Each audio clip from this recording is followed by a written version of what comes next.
नमस्कार दोस्तों, स्वागत है आपका मेरे YouTube channel mama's and babies में। दोस्तों, आज की इस वीडियो में हम बात करने वाले हैं बच्चे को खुद से खाना कैसे खिलाना सिखाएं। दोस्तों, बहुत बार हम देखते हैं हमारा बच्चा 4 साल का हो जाता है, 5 साल का हो जाता है, लेकिन उसका खाना उसे पेरेंट्स को ही खिलाना पड़ता है, जो कि बहुत ही मुश्किल चीज़ होती है क्योंकि बच्चा बड़ा हो जाता है, बार बार उसको खाना खिलाना। अगर ऐसे में ही आपका बच्चा 1 साल से बड़ा हो गया है और बच्चा आपका खुद से खाना खाने लग जाए, तो ये बहुत अच्छी आदत होती है। ये पेरेंट्स भी इससे परेशान नहीं होते हैं, बच्चा भी अच्छे से खा पाता है। लेकिन हमें समझ नहीं आता कि हम वो कौन कौन सी चीज़ें हैं जिनको करके हमारे बच्चों को खुद से खाना खिलाना सिखा सकते हैं, या फिर हम हमारे इतने छोटे बच्चों को खुद से खाना खिलाना कैसे सिखाएं। तो दोस्तों, इसके लिए आपको कुछ टिप्स फॉलो करने की नीड होती है, जो मैं इस वीडियो में आपके साथ शेयर करने वाली हूँ। वीडियो एंड तक देखिएगा।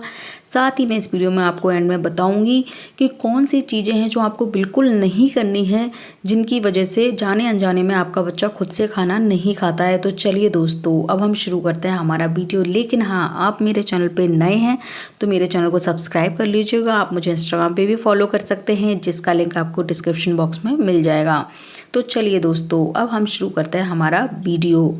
दोस्तों, 1 साल से बड़ा बच्चा थोड़ी थोड़ी चीज़ें खुद से खाने लग जाता है, लेकिन उसमें जो सबसे ज़्यादा इम्पोर्टेंट रोल होता है वो होता है पेरेंट्स का, कि आप बच्चे को किस तरह से खुद से खाना खिलाना सिखा सकते हैं।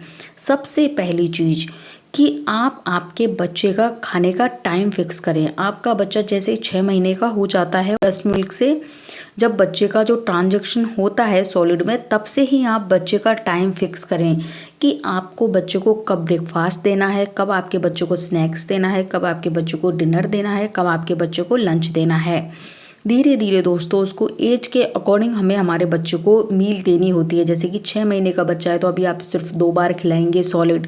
8 महीने का हो जाएगा, आप 3 बार उसको सॉलिड खिलाएंगे। तो इस तरह से जैसे जैसे बच्चे की एज बढ़ती जाती है, हम उसकी मील बढ़ाते जाते हैं, उसका दूध कम करते जाते हैं। तो ऐसे में आप बच्चे का टाइम फिक्स रखें कि 10 से 12 के बीच में अगर आपको बच्चे को ब्रेकफास्ट देना है तो उसी टाइम आप बच्चे को ब्रेकफास्ट दें। इससे क्या होगा, पहली चीज़ तो उन बच्चों के लिए ये आदत बहुत अच्छी होती है जो खाना खाने में आनाकानी करते हैं। अगर आप बच्चे को फिक्स टाइम पे एवरी डे खाना खिलाएंगी तो आपका बच्चा हर दिन फिर उसी टाइम पे खाना खाने के लिए तैयार रहेगा। तो पहली चीज़, बच्चे का खाने का टाइम फिक्स करें। ये एक बहुत ज़रूरी आदत होती है जो बच्चे कम खाना खाते हैं, जो बच्चे खाना खाने में आनाकानी करते हैं उनके लिए, और जिन बच्चों को आप खुद से खाना खिलाना सिखाना चाहती हैं उनके लिए। दूसरी चीज़ दोस्तों, जब आप आपके बच्चों को टाइम पे खाना देंगे तो आपका बच्चा उस चीज़ के लिए रेडी रहेगा कि मुझे इस टाइम खाना खाना है। अब हमें बच्चों को सिखाना है कि वो खुद से खाना कैसे खाए। तो जब सबसे पहले हम बच्चों को फिंगर फूड देने लगते हैं। जब हमारा बच्चा 8 से 10 महीने का होता है तो हम उसे छोटी छोटी चीज़ें पकड़ाने लग जाते हैं। तो सबसे पहले हम बच्चों को पकड़ाते हैं, जैसे बॉइल्ड पोटैटोज़ पकड़ा दिए, हमने अच्छे से पका हुआ उसको बनाना पकड़ा दिया। ऐसे फूड्स जिनसे बच्चे को चॉकिंग का खतरा नहीं रहे, जो बच्चे के गले में जाके किसी भी तरह का चॉकिंग ना करें। तो सबसे पहले जितना हो सके उतना सॉफ्ट फूड आप बच्चे को पकड़ाएं और बहुत छोटे छोटे बाइट्स बच्चे को दें, जिससे कि बच्चे को उससे चॉकिंग बिल्कुल नहीं हो। तो दोस्तों, ये तैयारी 1 साल से पहले ही हमें शुरू कर देनी चाहिए। जब हमारा बच्चा अच्छे से कोई चीज़ पकड़ना सीख जाए, तब आप समझ जाइए कि आपका बच्चा फूड भी पकड़ सकता है। जैसे बच्चा बॉल अच्छे से पकड़ रहा है, आपका बच्चा बॉल को कई बार खा रहा है, या बच्चा इस तरह के सॉफ्ट टॉयज़ को खा रहा है, इसका मतलब आपका बच्चा कोई सॉफ्ट फूड उठा के खा सकता है। अब वो तैयार हो चुका है इस चीज़ के लिए। तो दोस्तों, जब आपका बच्चा कोई चीज़ उठा के खाने लगे, चाहे बच्चा टॉयज़ खाए या कोई ऐसी चीज़ खाए, तब आपको समझ जाना चाहिए कि अब हमें हमारे बच्चों को फिंगर फूड देना है। तो उसी एज में आप बच्चे को फिंगर फूड देना शुरू कर दें। तो सबसे पहली चीज़, बच्चे को जब आपका बच्चा अच्छे से चीज़ों को होल्ड करके खाना शुरू करे, उसी एज में आप बच्चे को फिंगर फूड दें। फिंगर फूड में आपको बच्चे को सॉफ्ट फूड देना है। दूसरी चीज़ दोस्तों, धीरे धीरे आप जो बच्चे का लिक्विड वाला फूड है उसको धीरे धीरे शॉर्ट जो सॉलिड फूड में कन्वर्ट करती जाएं, और दोस्तों धीरे धीरे आपको बच्चे को दूध का इंटेक भी थोड़ा सा कम करना पड़ेगा, क्योंकि कई बार हमारे बच्चे 2 साल तक के हो जाते हैं, हम उनको दिन में 4-5 बार दूध पिलाते हैं, फिर हम बोलते हैं हमारा बच्चा तो खाना ही नहीं खाता, हमारे बच्चे को तो भूख ही नहीं लगती। आपका बच्चा खाना कैसे खाएगा, क्योंकि वो इतनी बार दूध पी रहा है कि उसको भूख लगेगी ही नहीं। इसलिए दूध पिलाना बच्चे को थोड़ा सा कम कर दें और बच्चे को आप सॉलिड में डिफरेंट डिफरेंट वेराइटीज़ देना शुरू कर दें। दोस्तों 1 से 1.5 साल तक के बच्चों को, 2 साल तक के बच्चों को दूध के अलावा बहुत सारे न्यूट्रिशन की आवश्यकता पड़ती है, जिसके लिए उसको सॉलिड फूड देना पड़ता है। इसलिए इस एज में आप बच्चों को डिफरेंट डिफरेंट फूड बच्चों को इंट्रोड्यूस कराएं। नेक्स्ट दोस्तों इसमें आपको करना है कि बच्चे बहुत जल्दी बोर हो जाते हैं, तो आप कभी भी बच्चों को एक तरह का मील लगातार नहीं खिलाएं। जैसे आज आपने बच्चे को नॉर्मल चपाती बनाई है, तो कल उसी चपाती को आप स्टार शेप में बना सकते हैं, परसों आप मून शेप में बना सकते हैं। तो ये जो क्रिएटिव चीज़ें हैं ये भी आपको बच्चों को खिलाने के लिए करना बेहद ज़रूरी है। आप बच्चे को एक ऐसी जगह खाना खिलाएं जहाँ एनवायरनमेंट एकदम फ्रेश हो, हेल्दी हो। ऐसा नहीं आप बच्चों को किचन में खाना खिला रहे हैं, गर्मी हो रही है, बच्चे को एक अच्छे टेम्परेचर में खाना खिलाएं। बच्चे को जो खाने का स्पेस है वो सेट करें कि बच्चों को इस जगह हमें एवरीडे खाना खिलाना है, और टाइम सेट करें।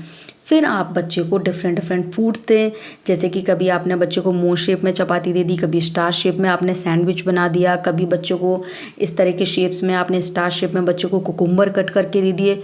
हर दिन बच्चे के साथ नए नए एक्सपेरिमेंट्स करें, और ये सारी चीज़ें करते टाइम आप ये ध्यान रखें कि आप बच्चे के टाइम साथ बैठे रहें, लेकिन बच्चा अपना खाना खुद ही खाए। क्योंकि दोस्तों बच्चे के साथ पूरे टाइम कम से कम 2 से 2.5 साल तक तो आपको बैठे रहना पड़ेगा।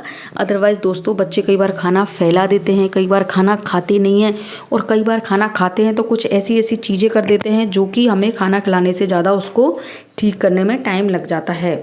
तो जब तक आपका बच्चा पूरी तरह से खाना खाना खुद से नहीं सीख जाए, तब तक आप बच्चे के पास ही बैठें और उसे इस तरह के क्रिएटिव आइडियाज़ के साथ फूड खिलाएं।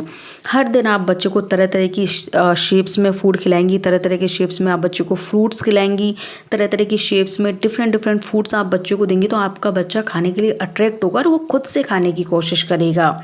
इसके अलावा दोस्तों खाना खिलाने के साथ आपको कुछ एक चीज़ें और ध्यान रखनी है, जैसे कि बच्चे को आप जितनी बार सॉलिड देती है उतनी बार आप बच्चे को पानी पिलाने का भी विशेषकर ध्यान रखें।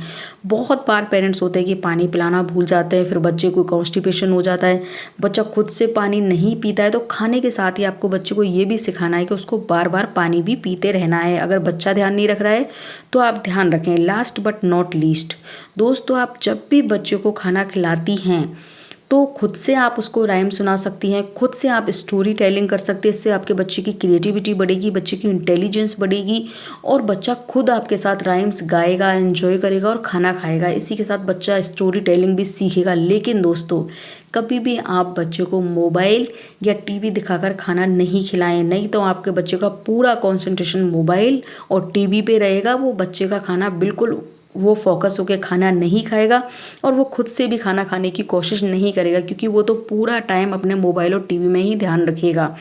तो दोस्तों ये चीज़ें आपको ध्यान रखनी है, ये बहुत नॉर्मल छोटी छोटी चीज़ें हैं, इनसे ही आपका बच्चा खुद से खाना खाना सीख जाता है। दोस्तों आई होप आपको मेरा वीडियो अच्छा लगा होगा। अगर आपको मेरा वीडियो अच्छा लगा हो तो प्लीज़ मेरे वीडियो को लाइक कीजिएगा, चैनल को सब्सक्राइब कीजिएगा। मिलती हूँ बहुत जल्दी इसी तरह की एक नई वीडियो के साथ। Till then bye bye.